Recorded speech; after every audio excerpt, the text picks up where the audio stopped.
नमस्ते स्टूडेंट्स। आज हम बात करेंगे नीट बायोलॉजी के एक बहुत इम्पॉर्टेंट चैप्टर पर, ह्यूमन हेल्थ एंड डिजीज।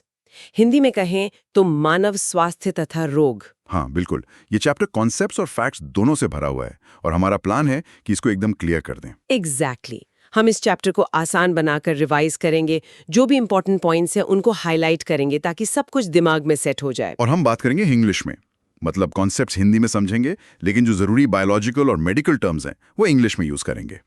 जैसे क्लास में होता है ना, बिल्कुल वैसे ही। परफेक्ट।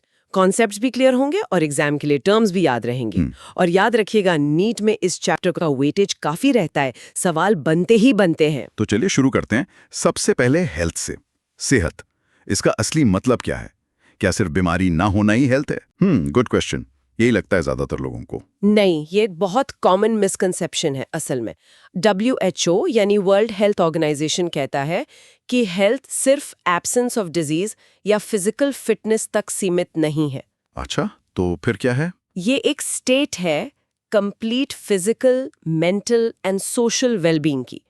मतलब शारीरिक, मानसिक और सामाजिक तीनों तरह से फिट होना। और जब लोग हेल्दी होते हैं तो वो ज्यादा प्रोडक्टिव होते हैं, काम बेहतर करते हैं। हाँ, इससे देश की इकोनॉमिक प्रॉस्पेरिटी भी बढ़ती है, राइट? बिल्कुल। अब हेल्थ को अफेक्ट क्या क्या करता है, इस पर भी थोड़ा ध्यान देना होगा। हाँ, फैक्टर्स क्या हैं इसके पीछे? देखिए, 3 मेन चीजें हैं। पहला, जेनेटिक डिसऑर्डर्स जो हमें जन्म से मिलते हैं। कुछ लोग पैदाइशी किसी कंडीशन के साथ होते हैं। ठीक है। दूसरा है इन्फेक्शंस, वायरस, बैक्टीरिया वगैरह से होने वाली बीमारियां। इन पर हम डिटेल में बात करेंगे आज। ओके। और तीसरा, जो आजकल बहुत रेलेवेंट है, वो है हमारा लाइफस्टाइल। मतलब हमारा खाना पीना, हम कितना रेस्ट लेते हैं, एक्सरसाइज करते हैं या नहीं, हमारी हैबिट्स, ये सब। हाँ, लाइफस्टाइल का तो बहुत इम्पैक्ट है। यहाँ तक कि हमारा माइंड, हमारी मेंटल स्टेट भी इम्यून सिस्टम के थ्रू हमारी हेल्थ को इन्फ्लुएंस करती है। स्ट्रेस का असर पड़ता है इम्यूनिटी पर। राइट। तो हेल्थ का कॉन्सेप्ट क्लियर हुआ। अब आते हैं डिजीज पर, बीमारी। सिंपल है, जब बॉडी का कोई पार्ट या सिस्टम ठीक से काम ना करे और कुछ साइंस, कुछ सिम्टम्स दिखने लगे, उसे हम डिजीज कहते हैं। इसके टाइप्स कितने होते हैं मोटे तौर पर? 2 मेन कैटेगरीज हैं। एक है इन्फेक्शियस डिजीजेस, जो एक इंसान से दूसरे में फैल सकती हैं, जैसे कॉमन कोल्ड हो गया या टाइफाइड। और दूसरी हैं नॉन इन्फेक्शियस डिजीजेस, ये फैलती नहीं, जैसे कैंसर है, डायबिटीज है या फिर ड्रग अब्यूज के जो इफेक्ट्स होते हैं। और इन्फेक्शियस डिजीजेस होती किस वजह से हैं? ये होती हैं पैथोजेंस से। पैथोजेंस यानी? डिजीज कॉज करने वाले ऑर्गेनिजम्स। एग्जैक्टली, बिल्कुल सही। ये बैक्टीरिया हो सकते हैं, वायरसेस, फंगाई, प्रोटोजोन्स या फिर हेलमिंट्स मतलब वर्म्स। ओके। ये हमारी बॉडी में घुस जाते हैं, वहां मल्टीप्लाई करते हैं और हमारी नॉर्मल एक्टिविटीज को डिसरप्ट करके बेसिकली नुकसान पहुंचाते हैं। और इनको होस्ट की बॉडी में सर्वाइव करना भी सीखना पड़ता है, अडेप्ट करना पड़ता है। समझ गए। तो चलिए कुछ कॉमन इन्फेक्शियस डिजीजेस देखते हैं जो नीट के लिए इम्पोर्टेंट है। बैक्टीरियल डिजीजेस से शुरू करें। टाइफाइड काफी सुना है। हाँ, टाइफाइड बहुत कॉमन है। ये होता है सैल्मोनेला टाइफी नाम के बैक्टीरियम से। फैलता कैसे है? कंटामिनेटेड फूड और वाटर से, गंदे पानी या खाने से। अच्छा, बॉडी में जाके क्या करता है ये? ये पहले स्मॉल इंटेस्टाइन में जाता है और फिर वहां से ब्लड के थ्रू दूसरे ऑर्गन्स तक पहुंच जाता है। सिम्टम्स क्या हैं? सस्टेन्ड हाई फीवर, लगातार तेज बुखार 39 डिग्रीज 40 डिग्री सेल्सियस, वीकनेस, पेट में दर्द, कॉन्स्टिपेशन, हेडेक, ये सब कॉमन है। और इसका कोई स्पेसिफिक टेस्ट है? हाँ, ये इंपॉर्टेंट है, याद रखना। इसका कंफर्मेशन टेस्ट है विडाल टेस्ट। ये नाम जरूर याद रखें। Widal test, got it. एक टाइफॉइड मैरी की स्टोरी भी सुनी है इससे रिलेटेड। हाँ बिल्कुल, मैरी मेलोन, वो एक कुक थी, एसिम्प्टोमेटिक कैरियर थी वो। मतलब खुद बीमार नहीं दिखती थी, पर अनजाने में सालों तक अपने बनाए हुए खाने से वो टाइफॉइड फैलाती रही। क्लासिक एग्जाम्पल है कैरियर स्टेट का। इंटरेस्टिंग। एक और कॉमन बैक्टीरियल डिजीज है निमोनिया। सही, निमोनिया हो सकता है स्ट्रेप्टोकोकस निमोनिया या हेमोफिलस इन्फ्लुएंजाe बैक्टीरिया से। निमोनिया में एग्जैक्टली होता क्या है और ये कॉमन कोल्ड से कैसे अलग है? ये कंफ्यूजन रहता है। ये बहुत ही इंपॉर्टेंट डिफरेंस है, इसको ध्यान से समझना है। निमोनिया में इन्फेक्शन सीधा लंग्स के एल्वियोलाई तक पहुंच जाता है, जो एयर सैक्स होते हैं ना, वहां तक। अच्छा। एल्वियोलाई में फ्लूइड भर जाता है, जिससे सांस लेने में सीरियस प्रॉब्लम आती है। सिम्टम्स में फीवर, चिल्स, कॉफ, हेडेक शामिल है। और कॉमन कोल्ड? जबकि कॉमन कोल्ड, जो कि रीनोवायरसेस से होता है, वो सिर्फ नोज और रेस्पिरेटरी पैसेज को अफेक्ट करता है, ऊपर ऊपर लंग्स तक नहीं पहुंचता। ओके। इसलिए कॉमन कोल्ड में सांस की उतनी सीरियस दिक्कत नहीं आती जितनी निमोनिया में आ सकती है। ये मेन फर्क है। समझ गई। तो निमोनिया सीधा एल्वियोलाई पर अटैक करता है, कॉमन कोल्ड ऊपर के हिस्से तक रहता है। क्लियर है। अब प्रोटोजोन डिजीजेस की बात करते हैं। मलेरिया का नाम तो सबने सुना होगा। अरे सदियों से इंसान इससे जूझ रहा है। ये होता है प्लाज्मोडियम नाम के एक बहुत छोटे से प्रोटोजोन से। इसकी कई अलग अलग स्पीशीज हैं, पर जो प्लाज्मोडियम फैल्सिपैरम है ना, उससे होने वाला माइलिग्नेंट मलेरिया सबसे डेंजरस हो सकता है, जानलेवा भी। इसका लाइफ साइकिल काफी कॉम्प्लेक्स सुना है मैंने। हाँ, बड़ा इंटरेस्टिंग है। इसको 2 होस्ट चाहिए अपना लाइफ साइकिल कंप्लीट करने के लिए, एक ह्यूमन और दूसरा फीमेल एनोफिलीज मस्किटो। तो जब मस्किटो काटती है तब क्या होता है? जब इन्फेक्टेड फीमेल एनोफिलीज काटती है तो प्लाज्मोडियम के स्पोरोजॉइड्स ह्यूमन बॉडी में एंटर कर जाते हैं। ओके। पहले ये लिवर सेल्स में जाकर मल्टीप्लाई करते हैं, फिर वहां से निकलकर रेड ब्लड सेल्स आरबीसीज को अटैक करते हैं। अच्छा, आरबीसीज को? हाँ, और जब आरबीसीज फटते हैं, रप्चर होते हैं, तो एक टॉक्सिक सब्सटेंस निकलता है, हीमोजोइन। ये नाम याद रखें, हीमोजोइन। हीमोजोइन। ओके। यही सब्सटेंस है, हाई फीवर और चिल्स के लिए रिस्पॉन्सिबल है। जो हर 3-4 दिन में सिम्टम्स रिपीट होते हैं ना, वो इसी हेमोजोइन के रिलीज होने से होते हैं। और इसका वेक्टर, इसको फैलाने वाला फीमेल एनोफिलिस मॉस्किटो है। मतलब मलेरिया रोकना है तो मच्छरों को कंट्रोल करना पड़ेगा। राइट। एक और प्रोटोजोन डिजीज है शायद, अमोबियासिस। हाँ बिल्कुल, अमीबियासिस या अम्योबिक डिसेंट्री। ये एंटमीबा हिस्टोलिटिका से होती है। ये लार्ज इंटेस्टाइन का पैरासाइट है। इसके सिम्टम्स क्या हैं? सिम्टम्स में कॉन्स्टिपेशन, अब्डोमिनल पेन और क्रैम्प्स, और स्टूल्स में एक्सेस म्यूकस और कभी-कभी ब्लड क्लॉट्स आना, ये सब शामिल है। ये भी कंटामिनेटेड फूड और वाटर से फैलता है, और इसमें हाउस फ्लाइज यानी मक्खियां मैकेनिकल कैरियर का काम करती हैं। मतलब पैथोजन को एक जगह से दूसरी जगह ले जाती हैं। समझ गई। अब कुछ वर्म से होने वाली डिजीजेस भी हैं, राइट? हाँ जैसे एस्करियासिस। बिल्कुल, एस्कैरियासिस होती है एस्कैरिस से, जिसको हम कॉमन राउंड वॉर्म भी कहते हैं। ये भी इंटेस्टाइनल पैरासाइट है। इसके सिम्टम्स? सिम्टम्स में इंटरनल ब्लीडिंग हो सकती है, मस्कुलर पेन, फीवर, एनीमिया, खून की कमी, ये सब हो सकता है। इसके एग्स सॉइल, वाटर, प्लांट्स को कंटेमिनेट कर देते हैं, और इन्फेक्शन वही कंटेमिनेटेड चीज़ों के कांटेक्ट में आने से होता है। साफ सफाई बहुत ज़रूरी है। एक और सीरियस वाली सुनिए, फिलेरियासिस, जिसको एलिफेंटियासिस भी कहते हैं। हाँ, एलिफेंटियासिस, नाम से ही अंदाज़ा लग रहा है। इसमें वुचेरिया नाम के फाइलेरियल वर्म्स होते हैं। ये लिम्फेटिक वेसल्स में, खासकर लोअर लिम्स यानी पैरों की, क्रॉनिक इन्फ्लेमेशन कॉज करते हैं। अच्छा, उससे क्या होता है? उससे वो हिस्सा, जैसे पैर, धीरे धीरे बहुत सूज जाता है, हाथी के पैर जैसा। इसीलिए एलिफेंटियासिस नाम है। ये भी फीमेल मॉस्किटो वेक्टर्स से ट्रांसमिट होता है। Oh my God. Fungal infections भी कॉमन है ना, जैसे रिंगवर्म? हाँ, रिंगवर्म काफ़ी कॉमन है। ये फंजाई जैसे माइक्रोस्पोरम ट्राइकोफाइटन से होता है। स्किन पर ड्राई स्केली लीजन्स बन जाते हैं गोल गोल से, और बहुत इचिंग होती है। ये हीट और मॉइस्चर में ज़्यादा फैलता है। इतनी सारी इन्फेक्शियस डिजीजेस हैं, इनसे बचने के लिए, मतलब प्रिवेंशन के लिए क्या करना चाहिए? देखिए, प्रिवेंशन हमेशा क्योर से बेहतर है। 2 चीज़ें इंपॉर्टेंट हैं, पर्सनल हाइजीन और पब्लिक हाइजीन। थोड़ा एक्सप्लेन करेंगे? पर्सनल हाइजीन मतलब खुद की सफाई, नहाना, हाथ धोना, साफ पानी पीना, साफ खाना खाना। और पब्लिक हाइजीन मतलब आसपास की सफाई, वेस्ट का सही डिस्पोजल, वाटर सोर्सेज को साफ रखना, और वेक्टर कंट्रोल मतलब मच्छर, मक्खी जैसे वेक्टर्स को कंट्रोल करना। वेक्टर कंट्रोल कैसे? जैसे मलेरिया, फिलारिएसिस को रोकने के लिए मस्कीटो कंट्रोल जरूरी है। पानी को कहीं जमा ना होने देना, कूलर्स वगैरह साफ रखना, मस्कीटो नेट्स यूज करना, रिपेलेंट्स लगाना। एक तरीका है गैम्बूजिया फिश को पॉन्ड्स में डालना, वो मस्कीटो लार्वा को खा जाती है। इंटरेस्टिंग। फूड और वाटर से फैलने वाली डिजीजेस जैसे टाइफॉइड, एम्यूबियासिस के लिए साफ खाना पानी इंपॉर्टेंट हो गया? बिल्कुल। और एयरबॉर्न डिजीजेस जैसे निमोनिया, कॉमन कोल्ड के लिए इन्फेक्टेड लोगों से थोड़ी दूरी बनाए रखना, खांसने छींकने के टाइम एटिकेट्स फॉलो करना।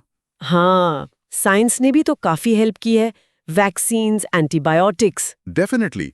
देखिए, स्मॉल पॉक्स जैसी बीमारी पूरी तरह इरेडिकेट हो चुकी है दुनिया से। पोलियो, डिफ्थीरिया, टेटनस, इन सब पर काफी हद तक कंट्रोल पा लिया गया है वैक्सीनेशन की वजह से। लेकिन ये सब काम कैसे करता है? मतलब हम रोज इतने जर्म्स के कांटेक्ट में आते हैं, पर हर बार बीमार क्यों नहीं होते? यहाँ पे इम्यूनिटी का कॉन्सेप्ट आता है, राइट? एग्जैक्टली, यही है इम्यूनिटी, हमारी बॉडी की ability to fight disease causing organisms. ये हमारा डिफेंस सिस्टम है। ये कितनी टाइप की होती है इम्यूनिटी? मोटे तौर पर 2 मेन टाइप्स हैं, इनेट इम्यूनिटी और एक्वायर्ड इम्यूनिटी। इनेट मतलब? इनेट इम्यूनिटी वो है जो हमें बाय बर्थ मिलती है, जन्म से ही होती है। ये नॉन स्पेसिफिक होती है, मतलब ये सभी पैथोजेंस के खिलाफ एक जैसा काम करती है। इसमें कई तरह के बैरियर्स होते हैं जो पैथोजेंस को बॉडी में घुसने से रोकते हैं। बैरियर्स? जैसे हैं फिजिकल बैरियर्स। हमारी स्किन सबसे बड़ा एग्जाम्पल है। ये रोक लेती है माइक्रोब्स को। म्यूकस मेम्ब्रेन्स जो हमारी रेस्पिरेटरी डाइजेस्टिव ट्रैक्ट्स में होती हैं, वो भी ट्रैप कर लेती हैं। ओके। और फिर है फिजियोलॉजिकल बैरियर्स, जैसे स्टमक में एसिड होता है जो इंजेस्टेड माइक्रोब्स को मार देता है, मुंह में सलाइवा, आंखों में टीयर्स, इनमें भी एंटी माइक्रोबियल सब्सटेंसेस होते हैं। ठीक है। तीसरा है सेल्यूलर बैरियर्स। हमारे ब्लड में कुछ खास टाइप के वाइट ब्लड सेल्स होते हैं, जैसे neutrophils, monocytes, natural killer cells, और टिश्यूज में मैक्रोफेजेस। ये पैथोजेंस को सीधा खा जाते हैं। इस प्रोसेस को कहते हैं फैगोसाइटोसिस। फैगोसाइटोसिस। राइट। और चौथा है साइटोकाइन बैरियर्स। जब कोई सेल वायरस से इन्फेक्ट होता है तो वो इंटरफेरॉन्स नाम के प्रोटीन्स रिलीज करता है। ये इंटरफेरॉन्स आसपास के नॉन इन्फेक्टेड सेल्स को बचाते हैं, उनको वायरल इन्फेक्शन से प्रोटेक्ट करते हैं। वाओ, तो ये सब हुई इनेट इम्यूनिटी जो हमारे पास ऑलरेडी है। अब अक्वायर्ड इम्यूनिटी क्या है? अक्वायर्ड इम्यूनिटी, जैसा नाम से पता चल रहा है, ये हम अक्वायर करते हैं, डेवलप करते हैं लाइफ में। ये पैथोजन स्पेसिफिक होती है, मतलब हर अलग पैथोजन के लिए बॉडी अलग स्पेसिफिक रिस्पॉन्स तैयार करती है। Specific response. और इसकी सबसे खास बात है मेमोरी। ये याद रखती है। जब बॉडी का सामना पहली बार किसी पैथोजन से होता है तो जो रिस्पॉन्स होता है उसको कहते हैं प्राइमरी रिस्पॉन्स। ये थोड़ा धीमा और हल्का होता है। ओके। लेकिन अगर वही पैथोजन दोबारा अटैक करता है तो बॉडी उसे पहचान लेती है, उसको याद रखती है और इस बार बहुत तेजी से और बहुत स्ट्रॉन्ग रिस्पॉन्स देती है। इसको कहते हैं सेकेंडरी या एनाम्नेस्टिक रिस्पॉन्स। इस मेमोरी और स्पेसिफिक रिस्पॉन्स के पीछे कौन से सेल्स काम करते हैं? इसके लिए हमारे पास 2 स्पेशल टाइप के लिम्फोसाइट्स हैं, बी लिम्फोसाइट्स और टी लिम्फोसाइट्स।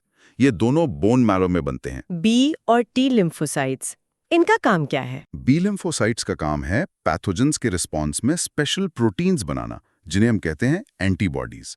ये एंटीबॉडीज हमारे ब्लड में सर्कुलेट करती हैं, इसलिए इस रिस्पॉन्स को ह्यूमोरल इम्यून रिस्पॉन्स कहते हैं। एंटीबॉडीज जैसे IgA, IgM, IgE, IgG। ये सब? हाँ बिल्कुल। ये अलग अलग टाइप की एंटीबॉडीज हैं जिनके अपने स्पेसिफिक फंक्शंस होते हैं। जैसे IgA कोलोस्ट्रम मां के पहले दूध में मिलती है। IgG सबसे कॉमन है, प्लेसेंटा क्रॉस कर सकती है। एग्री एलर्जीज में इंपॉर्टेंट है। ओके। और टी लिम्फोसाइट्स क्या करते हैं? वो एंटीबॉडीज नहीं बनाते? नहीं, टी लिम्फोसाइट्स खुद एंटीबॉडीज नहीं बनाते, पर वो बी सेल्स की मदद करते हैं एंटीबॉडीज बनाने में। और टी सेल्स एक दूसरे टाइप का इम्यून रिस्पॉन्स भी देते हैं, जिसे कहते हैं सेल मीडिएटेड इम्यूनिटी या CMI। Cell mediated immunity, CMI, इसका क्या रोल है? CMI बहुत इंपॉर्टेंट है, खासकर ऑर्गन ट्रांसप्लांटेशन के केसेस में। हमारी बॉडी सेल्फ यानी अपने सेल्स और नॉन सेल्फ यानी बाहर के सेल्स, जैसे किसी दूसरे इंसान का ऑर्गन, में फर्क कर सकती है। अच्छा। हाँ, तो जब कोई ऑर्गन ट्रांसप्लांट किया जाता है तो बॉडी उसे नॉन सेल्फ समझकर रिजेक्ट कर सकती है, और इस ग्राफ्ट रिजेक्शन के लिए मेनली CMI ही रिस्पॉन्सिबल होती है। इसीलिए ट्रांसप्लांट पेशेंट्स को इम्यूनोसप्रेसेंट ड्रग्स लेनी पड़ती हैं? एग्जैक्टली।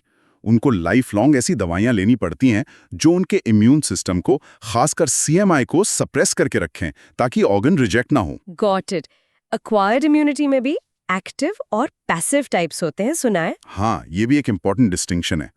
एक्टिव इम्यूनिटी तब डेवलप होती है जब हमारी बॉडी खुद एंटीजेंस, पैथोजन या उसका कोई हिस्सा के कांटेक्ट में आती है और फिर खुद एंटीबॉडीज बनाती है।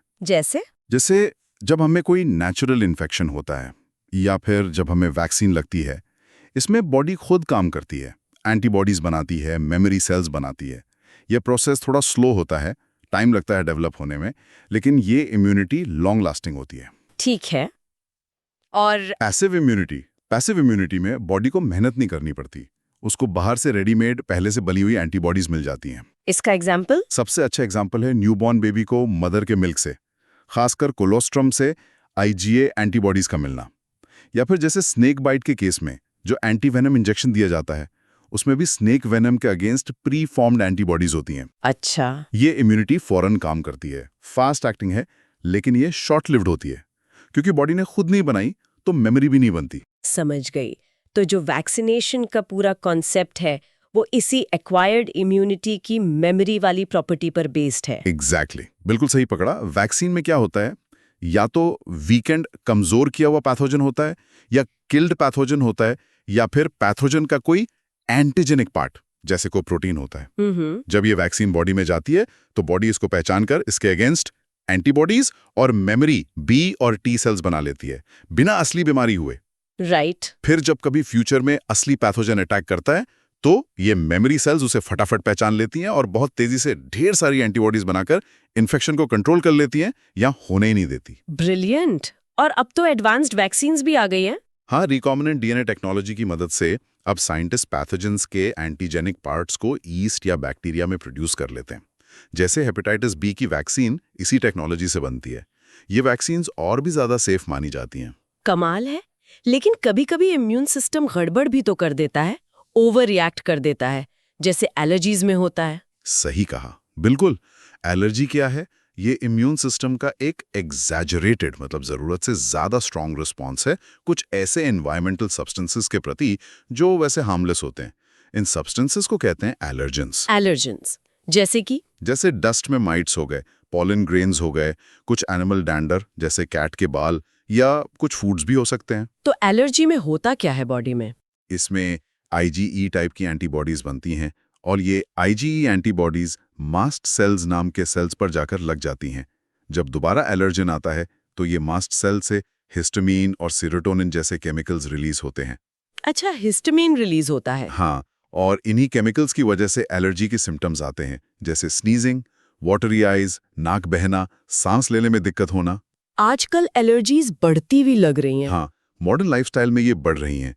एक थ्योरी है हाइजीन हाइपोथेसिस, जो कहती है कि शायद हम बचपन में बहुत ज्यादा साफ सुथरे एनवायरनमेंट में रहते हैं, कम माइक्रोब्स के कांटेक्ट में आते हैं, इसलिए हमारा इम्यून सिस्टम ठीक से ट्रेन नहीं हो पाता और हार्मलेस चीजों पर भी ओवर रिएक्ट कर देता है। Interesting theory. एक और अजीब कंडीशन है ऑटो इम्यूनिटी। इसमें क्या होता है? ये तो और भी गड़बड़ वाली सिचुएशन है। इसमें गलती से या तो जेनेटिक रीजन से या किसी अननोन ट्रिगर से हमारा इम्यून सिस्टम अपने ही बॉडी के सेल्फ सेल्स को नॉन सेल्फ समझकर उन पर अटैक करने लगता है। अपने ही सेल्स पर अटैक? हाँ, इससे जो डिजीजेस होती हैं उन्हें कहते हैं ऑटो इम्यून डिजीजेस, जैसे रूमेटॉइड आर्थराइटिस जिसमें जॉइंट्स अफेक्ट होते हैं, या टाइप 1 डायबिटीज। इसमें इम्यून सिस्टम की जो फंडामेंटल एबिलिटी है ना, सेल्फ और नॉन सेल्फ में डिफरेंशिएट करने की, वो डिस्टर्ब हो जाती है। बहुत कॉम्प्लेक्स है ये सब। अच्छा, इम्यून सिस्टम के मेन प्लेयर्स कौन हैं? मतलब ऑर्गन्स कौन से हैं इसमें इन्वॉल्व्ड? इम्यून सिस्टम एक कॉम्प्लेक्स नेटवर्क है।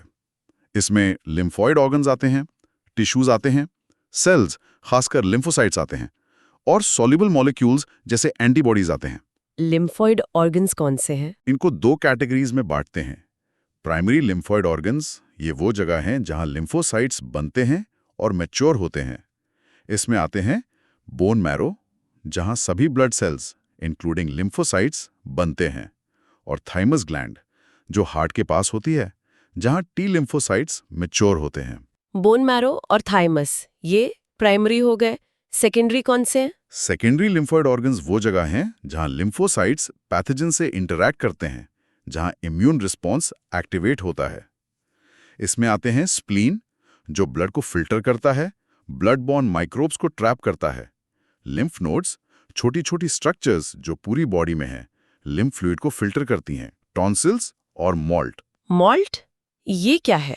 MALT मतलब म्यूकोसा एसोसिएटेड लिम्फॉइड टिश्यू। ये लिम्फॉइड टिश्यू हमारे मेजर ट्रैक्स जैसे रेस्पिरेटरी, डाइजेस्टिव, यूरोजेनाइटल ट्रैक्स की लाइनिंग म्यूकोसा में पाया जाता है। क्योंकि पैथोजेंस अक्सर इन्हीं रास्तों से एंटर करते हैं, तो माल्ट वहां डिफेंस प्रोवाइड करता है। ये लगभग 50% लिम्फॉइड टिश्यू कॉन्स्टिट्यूट करता है बॉडी का। काफी डिटेल में हमने इम्यूनिटी को समझा। अब कुछ ऐसी डिजीजेस पर फोकस करते हैं जो नीट के लिए बहुत ही ज्यादा जरूरी हैं। सबसे पहले एड्स। हाँ, ads acquired immuno deficiency syndrome. नाम ही बता रहा है, इम्यूनो डिफिशियंसी यानी इम्यूनिटी की कमी, जो एक्वायर्ड है मतलब जन्म से नहीं मिली, बाद में हुई है। सिंड्रोम मतलब ग्रुप ऑफ सिम्टम्स। और ये होती किससे है? ये होती है HIV से, ह्यूमन इम्यूनोडेफिशिएंसी वायरस। ये एक रेट्रोवायरस है। रेट्रोवायरस मतलब? रेट्रोवायरस मतलब इसका जेनेटिक मटेरियल RNA होता है, DNA नहीं। और इसके पास एक स्पेशल एंजाइम होता है, रिवर्स ट्रांसक्रिप्टेज, जो इसके RNA को होस्ट सेल के अंदर DNA में कन्वर्ट कर देता है। ओके, ट्रांसमिशन कैसे होता है HIV का? ये क्लियर होना बहुत जरूरी है, काफी मिसकंसेप्शंस हैं इसको लेकर। बिल्कुल, ये बात सबको क्लियर होनी चाहिए। HIV सिर्फ कुछ स्पेसिफिक बॉडी फ्लूइड्स के एक्सचेंज से फैलता है। इसके मेन राउट्स हैं sexual contact with an infected person. Okay, number 2, transfusion of contaminated blood and blood products, अगर इन्फेक्टेड ब्लड चढ़ाया जाए। ठीक है। Number 3, sharing infected needles. ये खासकर उन लोगों में कॉमन है जो ड्रग्स इंजेक्ट करते हैं, इंट्रावीनस ड्रग यूजर्स। और नंबर 4, इन्फेक्टेड मदर से उसके चाइल्ड को ड्यूरिंग प्रेगनेंसी, प्लेसेंटा के थ्रू, या डिलीवरी के टाइम, या ब्रेस्ट फीडिंग से। और ये कैसे नहीं फैलता, ये भी बताना जरूरी है। हाँ, ये भी उतना ही इम्पॉर्टेंट है। HIV सिर्फ टच करने से, गले मिलने से, साथ में खाना खाने से, एक ही टॉयलेट यूज करने से, मच्छर के काटने से, इन सब चीज़ों से नहीं फैलता। इसलिए HIV इन्फेक्टेड पर्सन्स को सोसाइटी में अलग थलग नहीं करना चाहिए। उन्हें केयर और सपोर्ट की ज़रूरत होती है। बिल्कुल सही है। अब बॉडी में घुसने के बाद HIV करता क्या है, इसका मैकेनिज्म क्या है? वायरस बॉडी में एंटर करने के बाद सबसे पहले मैक्रोफाजेस में घुसता है। मैक्रोफाजेस को हमने इनेट इम्यूनिटी में भी देखा था। हाँ, phagocytic cells. Right. Virus macrophage के अंदर जाकर अपने RNA से DNA बनाता है, उस रिवर्स ट्रांसक्रिप्टेज एंजाइम की मदद से। फिर ये वायरल DNA होस्ट सेल के DNA के साथ जुड़ जाता है। अब मैक्रोफाज एक तरह से HIV फैक्ट्री बन जाता है और वायरस पार्टिकल्स प्रोड्यूस करने लगता है। अच्छा, इसके बाद? इसके साथ साथ HIV अटैक करता है हेल्पर T लिम्फोसाइट्स को, जी। जिन्हें हम TH सेल्स भी कहते हैं। याद है T सेल्स CMI और B सेल्स की हेल्प के लिए कितने इंपॉर्टेंट थे? हाँ, बिल्कुल, इम्यून सिस्टम के कंडक्टर्स जैसे। एग्जैक्टली। HIV इन्हीं हेल्पर T सेल्स के अंदर रेप्लिकेट करता है और उन्हें डिस्ट्रॉय कर देता है। धीरे धीरे बॉडी में हेल्पर T सेल्स का नंबर बहुत कम हो जाता है। उससे क्या होता है? जब हेल्पर T सेल्स का नंबर गिरता है तो बॉडी की इम्यूनिटी बहुत ज्यादा वीक हो जाती है। Person becomes immunodeficient. इसीलिए उसको ऐसे इन्फेक्शंस होने लगते हैं जो नॉर्मली एक हेल्दी इंसान को नहीं होते। इन्हें कहते हैं ऑपर्चुनिस्टिक इन्फेक्शंस। ऑपर्चुनिस्टिक इन्फेक्शंस जैसे कुछ bacteria, Mycobacterium, viruses, fungi, Candida, even ऐसे। पैरासाइट्स, टॉक्सोप्लाज्मा से होने वाले इन्फेक्शंस जो नॉर्मली हमारा इम्यून सिस्टम कंट्रोल कर लेता है, लेकिन एड्स पेशेंट में ये सीरियस हो जाते हैं। सिम्टम्स कब आते हैं? इन्फेक्शन होने और एड्स के सिम्टम्स जैसे फीवर, डायरिया, वेट लॉस आने के बीच में काफ़ी टाइम लग सकता है। कुछ महीनों से लेकर कई साल तक, 5-10 साल भी। इस बीच पर्सन इन्फेक्टेड होता है और दूसरों को इन्फेक्ट कर सकता है। डायग्नोसिस कैसे होता है और क्या इसका कोई क्यूर है? डायग्नोसिस के लिए सबसे कॉमन स्क्रीनिंग टेस्ट है ELISA, एंजाइम लिंक्ड इम्यूनोसॉर्बेंट एसे। ट्रीटमेंट की बात करें तो कुछ एंटी रिट्रोवायरल ड्रग्स अवेलेबल हैं, पर ये HIV को पूरी तरह खत्म नहीं करती, क्योर नहीं है। ये सिर्फ वायरस के रेप्लिकेशन को स्लो कर सकती हैं और पेशेंट की लाइफ को प्रोलॉन्ग कर सकती हैं। मतलब क्योर नहीं है तो प्रिवेंशन ही बेस्ट ऑप्शन है। बिल्कुल।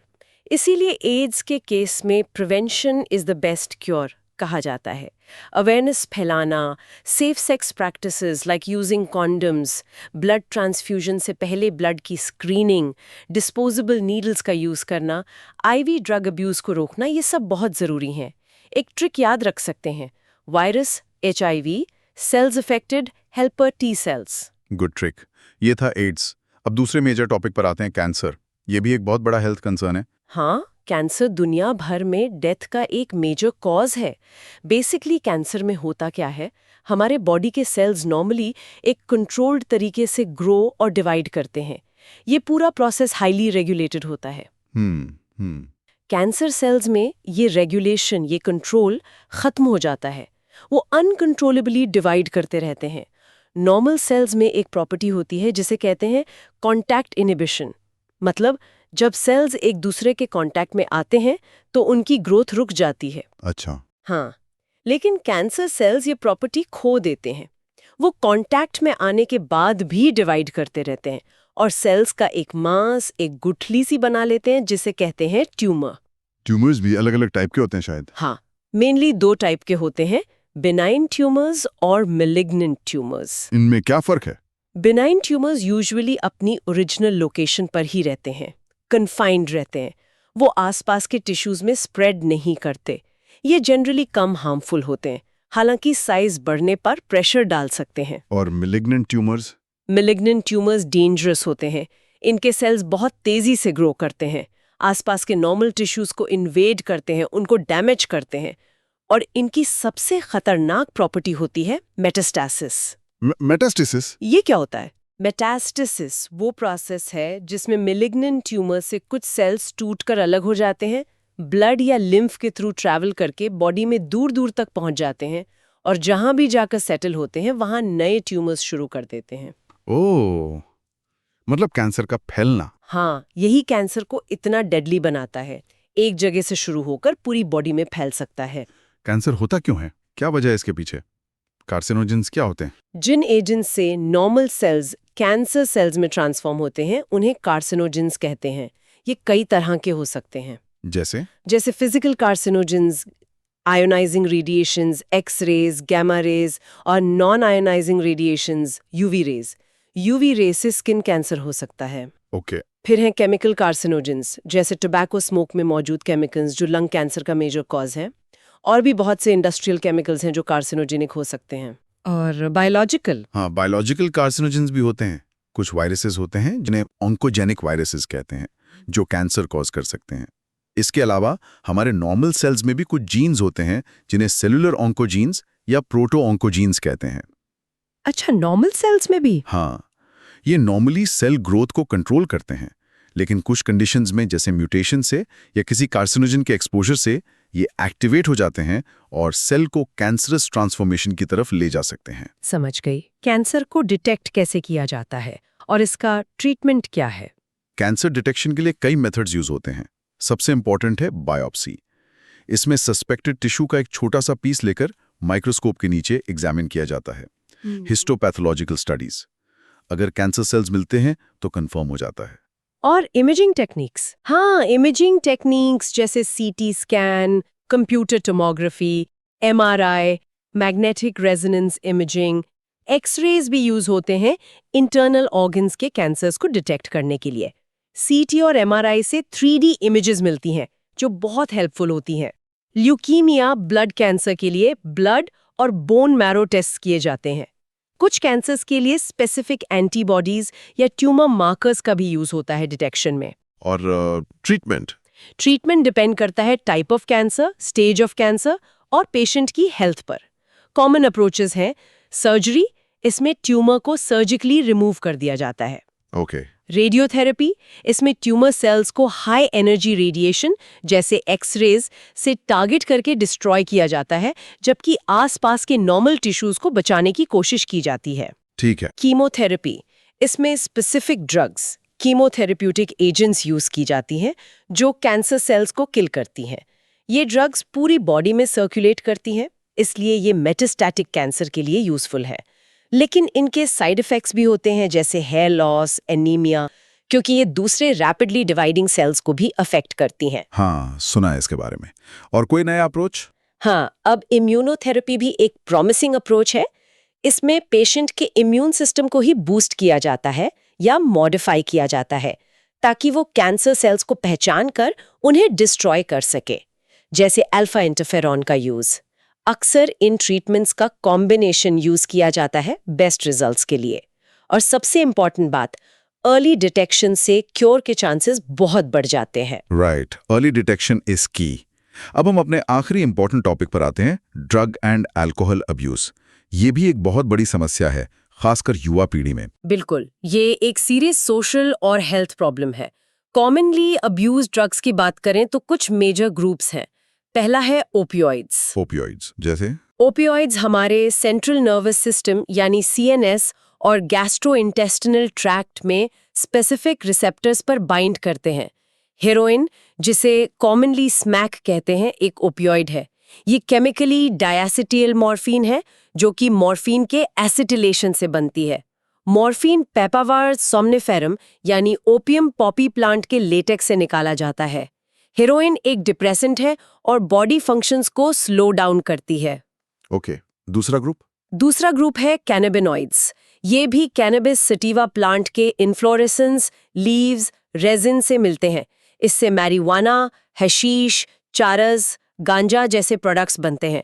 ये मेनली कार्डियोवैस्कुलर सिस्टम को अफेक्ट करते हैं। इनके रिसेप्टर्स ब्रेन में भी होते हैं।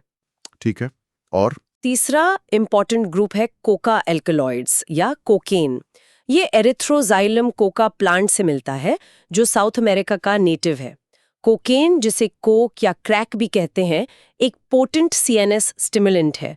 ये न्यूरोट्रांसमीटर डोपामीन के ट्रांसपोर्ट में इंटरफेयर करता है, जिससे यूफोरिया यानी बहुत ज़्यादा खुशी की फीलिंग और इंक्रीज्ड एनर्जी फील होती है। एक्सेसिव डोज डेंजरस हो सकता है, हेलुसिनेशंस कॉज कर सकता है। इनके अलावा भी कुछ ड्रग्स अब्यूज होती हैं? हाँ, कुछ प्लांट्स जैसे अट्रोपा, बेलाडोना और धतूरा भी हेलुसिनोजेनिक प्रॉपर्टीज रखते हैं। इसके अलावा कुछ मेडिसिन्स जिनका यूज नॉर्मली मेडिकल कंडीशंस जैसे इंसोम्निया, डिप्रेशन के लिए होता है, जैसे बार्बिचुरेट्स, एम्फेटामीन्स, बेंजोडायजेपिन्स, उनका भी अब्यूज किया जाता है। मॉर्फिन खुद एक इफेक्टिव सेडेटिव और पेन किलर है, जो सर्जरी के बाद यूज होती है, पर इसका भी अब्यूज होता है। लोग इनके एडिक्ट क्यों हो जाते हैं? एडिक्शन और डिपेंडेंस में क्या फर्क है, ये थोड़ा क्लियर करेंगे। देखिए, एडिक्शन एक साइकोलॉजिकल अटैचमेंट है इन ड्रग्स के सर्टेन इफेक्ट्स से, जैसे euphoria, a temporary feeling of wellbeing.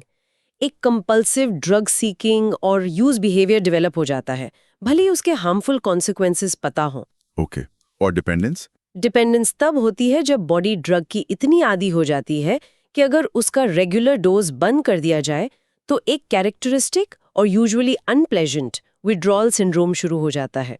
इसमें एंग्जाइटी, शेकिनेस, नोजिया, स्वेटिंग जैसे सिम्टम्स आ सकते हैं। ये फिजिकल डिपेंडेंस है, मतलब बॉडी ने ड्रग को अपने नॉर्मल फंक्शनिंग में अडेप्ट कर लिया है। एडिक्शन और डिपेंडेंस अक्सर साथ साथ चलते हैं और टॉलरेंस भी डेवलप हो जाती है, मतलब उतना ही इफेक्ट पाने के लिए टाइम के साथ डोज बढ़ाना पड़ता है। एडोलेसेंस यानी किशोरावस्था में इसका रिस्क ज्यादा क्यों होता है? हाँ, ये क्रूशियल पीरियड है, लगभग 12 से 18 साल। इस टाइम पर कई फैक्टर्स यूथ को ड्रग्स या अल्कोहल ट्राई करने के लिए वल्नरेबल बना सकते हैं, जैसे क्यूरियोसिटी, एडवेंचर या एक्साइटमेंट की नीड, पीयर प्रेशर, दोस्तों का दबाव, एकेडमिक या एग्जामिनेशन स्ट्रेस से कोप करने की कोशिश, कूल या ग्रोन अप लगने की चाहत, या family problems. Television, movies, internet का इन्फ्लुएंस भी हो सकता है। इससे बचने के लिए क्या करना चाहिए?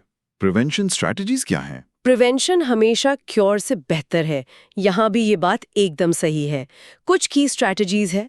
पेरेंट्स को बच्चों के साथ हेल्दी कम्युनिकेशन रखना चाहिए, उनके दोस्तों पर नजर रखनी चाहिए। बच्चों को अनड्यू पीयर प्रेशर को ना कहना सिखाना चाहिए, उनकी सेल्फ एस्टीम बिल्ड करनी चाहिए। एजुकेशन और काउंसलिंग बहुत इंपॉर्टेंट है। उन्हें ड्रग्स और अल्कोहल के डेंजर्स के बारे में बताना, स्ट्रेस और डिसअपॉइंटमेंट्स को फेस करना सिखाना। राइट। उनकी एनर्जी को हेल्दी एक्टिविटीज में चैनल करना चाहिए, जैसे स्पोर्ट्स, म्यूजिक, हॉबीज। अगर कोई डेंजर साइंस दिखें, जैसे एकेडमिक परफॉर्मेंस गिरना, दोस्तों का सर्कल चेंज होना, अनएक्सप्लेन्ड मूड स्विंग्स, तो फॉरेन प्रोफेशनल हेल्प लेनी चाहिए। पेरेंट्स और टीचर्स की इसमें बड़ी रिस्पॉन्सिबिलिटी है। अगर कोई एडिक्ट हो गया है तो क्या वो इससे बाहर आ सकता है? हाँ, बिल्कुल। इसके लिए स्ट्रॉन्ग विल पावर की ज़रूरत होती है, साथ ही क्वालिफाइड मेडिकल हेल्प जैसे साइकोलॉजिस्ट, साइकियाट्रिस्ट और de addiction and rehabilitation programmes की मदद से इस प्रॉब्लम से निकला जा सकता है। फैमिली और फ्रेंड्स का सपोर्ट भी बहुत क्रूशल होता है। एक बात और याद रखनी है कि जो लोग ड्रग्स इंट्रावेनियसली इंजेक्शन से लेते हैं, उनको एड्स और हेपेटाइटिस बी जैसी डेंजरस इन्फेक्शंस होने का रिस्क बहुत ज़्यादा होता है। बिल्कुल। तो ये था ड्रग एंड अल्कोहल अब्यूज। काफी डिटेल में हमने इस चैप्टर के सभी इंपॉर्टेंट एस्पेक्ट्स कवर किए हैं। एक बार क्विक समरी हो जाए तो अच्छा रहेगा। हाँ, जरूर। तो हमने आज क्या क्या देखा? सबसे पहले हेल्थ का मतलब समझा, सिर्फ बीमारी का ना होना नहीं, बल्कि कंप्लीट फिजिकल, मेंटल और सोशल वेलबींग। फिर हमने देखा डिजीजेस के टाइप्स, इन्फेक्शियस जो फैलती हैं पैथोजन से होती हैं और नॉन इन्फेक्शियस जो नहीं फैलती। हाँ, हमने कुछ कॉमन इन्फेक्शियस डिजीजेस डिस्कस की। Typhoid, salmonella typhi, Widal test याद रखें। न्यूमोनिया, स्ट्रेप्टोकोकस न्यूमोनिया या हेमोफिलस इन्फ्लुएंजाए, एल्वियोलाई अफेक्ट होते हैं कॉमन कोल्ड से अलग। कॉमन कोल्ड, राइनोवायरस सिर्फ upper respiratory tract. Malaria, plasmodium female anopheles vector, hemozoin toxin से fever chills. Amoebiasis, entamoeba histolytica, ascariasis, ascaris roundworm, filariasis, elephantiasis, wuchereria worms और ringworm, fungal infection. Right. फिर हमने immunity के बारे में जाना। इनेट इम्यूनिटी जो जन्म से मिलती है, non specific barriers, physical, physiological, cellular, cytokine. और एक्वायर्ड इम्यूनिटी जो डेवलप होती है, पैथोजन स्पेसिफिक होती है और मेमोरी रखती है। इसके मेन प्लेयर्स हैं बी और टी लिम्फोसाइट्स, एंटीबॉडीज जैसे IgA, IgG, IgE एटसेट्रा, और सेल मीडिएटेड इम्यूनिटी या CMI। मेमोरी वाली बात इंपॉर्टेंट थी। हमने एक्टिव और पैसिव इम्यूनिटी का फर्क समझा। एक्टिव इम्यूनिटी बॉडी खुद एंटीबॉडीज बनाती है जैसे नेचुरल इन्फेक्शन या वैक्सीनेशन से, लॉन्ग लास्टिंग। और पैसिव इम्यूनिटी रेडीमेड एंटीबॉडीज मिलती हैं जैसे कोलोस्ट्रम से IgA या anti snake venom, short lived. Vaccination का प्रिंसिपल इसी एक्वायर्ड इम्यूनिटी की मेमोरी प्रॉपर्टी पर बेस्ड है। Hepatitis B vaccine recombinant DNA tech का एग्जाम्पल है। ठीक है। हमने एलर्जीज, इम्यून सिस्टम का exaggerated response, EG antibodies, histamine release, और ऑटो इम्यूनिटी जब बॉडी गलती से अपने ही सेल्स को अटैक करती है जैसे रूमेटॉइड आर्थराइटिस को भी डिस्कस किया। इम्यून सिस्टम के ऑर्गन्स देखे, primary lymphoid organs, bone marrow, thymus जहां लिम्फोसाइट्स बनते और मैच्योर होते हैं, और secondary lymphoid organs, spleen, lymph node, tonsils, malt जहां इम्यून रिस्पॉन्स होता है। और आखिर में हमने नीट के लिए कुछ बहुत इंपॉर्टेंट टॉपिक्स पे फोकस किया।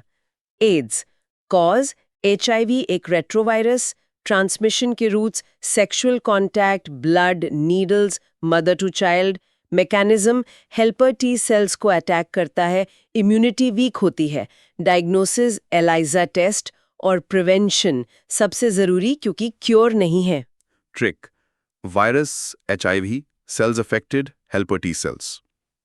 Cancer, benign versus malignant tumours का फर्क, मेटास्टासिस, कैंसर का फैलना, carcinogens, physical, chemical, biological agents जो कैंसर कॉज करते हैं, detection methods, biopsy, CT, MRI, और treatment options, surgery, radiotherapy, chemotherapy, immunotherapy. Early detection crucial है। Drug and alcohol abuse, commonly abuse drugs, opioid जैसे heroin, cannabinoids जैसे ganja, charas, cocaine, tobacco के harmful effects mention नहीं किया पर इंपॉर्टेंट है। Addiction versus dependence, withdrawal symptoms, adolescence में risk factors, और prevention strategies, education, counselling, parental support, professional help. वाह, ये एकदम कॉम्प्रिहेंसिव रिकैप था। सारे की पॉइंट्स कवर हो गए। अब एक सवाल, एक थॉट हम अपने लिसनर्स के लिए छोड़ जाते हैं। जरूर। हम देख रहे हैं कि आजकल के लाइफस्टाइल में जो बदलाव आ रहे हैं, उसके साथ साथ एलर्जीज और ऑटो इम्यून डिजीजेस भी बढ़ रही हैं। तो सवाल ये है कि क्या फ्यूचर में हमारा इम्यून सिस्टम सेल्फ और नॉन सेल्फ यानी अपने और पराये सेल्स के बीच फर्क करने में और ज्यादा कंफ्यूज होता जाएगा, या फिर हम इस बदलते एनवायरनमेंट के साथ कोई नया बैलेंस, कोई नया तरीका ढूंढ लेंगे? इस पर जरूर विचार करिएगा। इंटरेस्टिंग थॉट, बिल्कुल। तो अच्छे से पढ़ाई करते रहिए, कॉन्सेप्ट्स को क्लियर रखिए और अपना ख्याल भी रखिए।